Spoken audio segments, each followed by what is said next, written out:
এই লোকটি তার বাইকে 1 লিটার পেট্রোল ঢালার জন্য আসে। তখন এই চালাক দোকানদার চালাকি করে তার লিটারের পিছনে চুম্বুক লাগিয়ে দেয় আর তার ভিতরে পেট্রোল ঢেলে নেয় আর কাস্টমারকে কথায় মাতিয়ে রেখে আস্তে আস্তে পেট্রোল ঢালতে থাকে, যাতে কাস্টমার মনে করে পেট্রোল পুরা 1 লিটার। এরপর 100 টাকা দিয়ে ওখান থেকে চলে যায়। তখন দোকানদার বলে, এভাবেই আমার ব্যবসা চলতে থাকলে আমি রাতারাতির মধ্যেই বিল্ডিং তুলে ফেলতে পারবো। এদিকে লোকটি কিছু দূর যাওয়ার পর তার বাইক বন্ধ হয়ে যায়। লোকটি বাইক ঝাঁকিয়ে দেখে তার ভিতরে 1 ফোঁটাও পেট্রোল নেই। এরপর লোকটি বাইক নিয়ে ওই দোকানদারের কাছে ফিরে আসে আর দোকানদারকে বলে, কতটুক পেট্রোল ঢেলেছ? আমার বাইক কিছু দূর যেতেই বন্ধ হয়ে গেল। তখন অন্য কাস্টমারও বলে, কাল আমার সঙ্গেও এমনটাই হয়েছিল। তখন দোকানদার তা লুকানোর জন্য বলে, আজকাল পেট্রোল 2 নম্বর এসেছে, আর বলে, আমি আপনার বাইকে আর 1 লিটার পেট্রোল ঢেলে দিচ্ছি।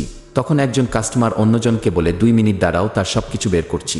এরপর যা হলো তা দেখার আগে ভিডিওটি লাইক করে দাও, চ্যানেলটি সাবস্ক্রাইব করে দাও। লাস্টে পেট্রোল ঢালার সময় চাচা জোর করে পেট্রোল বোতলের ভিতর ঢালে আর তার চুরি ধরা পড়ে যায়। তাকে ঘরের ভিতর নিয়ে 2 জন মিলে মারধর করে।